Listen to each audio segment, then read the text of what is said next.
America के Los Angeles में लगी आग को 2 हफ्तों से ज्यादा का समय हो गया है। इस आग की वजह से कैलिफोर्निया जैसे खूबसूरत शहर का एक बड़ा हिस्सा एक तरह से काला खंडहर बन गया है। आग बुझाने के लिए पहले जो बाइडेन सरकार और अब डोनाल्ड ट्रंप की सरकार को नाकों चने चबाने पड़ रहे हैं। आग कम होने के बजाय अलग अलग इलाकों में फैल रही है और इसी कड़ी में यह आग अब उत्तरी लॉस एंजलिस में फैल गई है।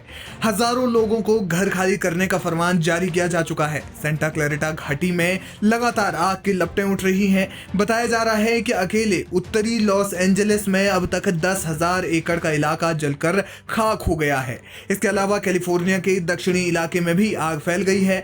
बताया जा रहा है कि इलाके में लगातार भड़कती आग को देखते हुए रेड फ्लैग या रेड अलर्ट जारी किया गया है। हवाओं की तेज रफ्तार के कारण आग बुझाने में भारी दिक्कतों का सामना करना पड़ रहा है। हालांकि पहले लॉस एंजलिस के अन्य इलाकों में लगी आग को फायर फाइटर्स ने काफी हद तक बुझा दिया था, लेकिन अब उत्तरी लॉस एंजलिस में आग भड़कने से सरकार एक बार फिर से चिंतित हो गई है।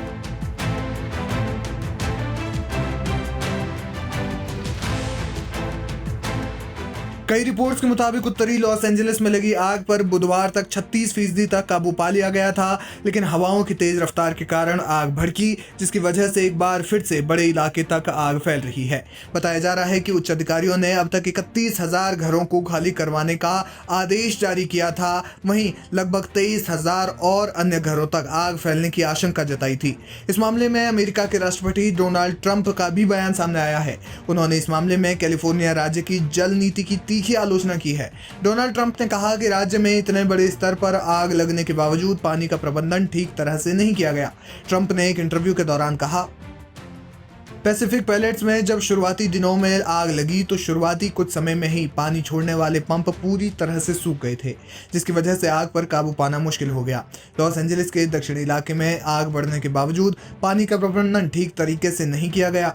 ट्रंप ने चेतावनी देते हुए कहा कि अगर कैलिफोर्निया के नेता पानी के प्रबंधन पर राज्य की नीतियां नहीं बदलेंगे तो वे ऐसी आपदाओं के दौरान मदद को रोकने पर विचार कर सकते हैं। डोनाल्ड ट्रंप ने इस दौरान कैलिफोर्निया के गवर्नर गेविन न्यूसोम को इतनी बड़ी घटना के लिए जिम्मेदार ठहराया। आपको बता दें कि 7 जनवरी से कैलिफोर्निया में लगी आग से अब तक 27 लोगों की मौत हो चुकी है। इस दौरान 31,000 लोगों को रेस्क्यू किया गया। आग की वजह से हजारों एकड़ का इलाका खाक हो गया है। जहां एक और फायर फाइटर्स आग बुझाने की लगातार कोशिश कर रहे हैं, तो दूसरी ओर लोग बस दुआएं कर रहे हैं कि किसी तरह से उनका घर सुरक्षित हो जाए।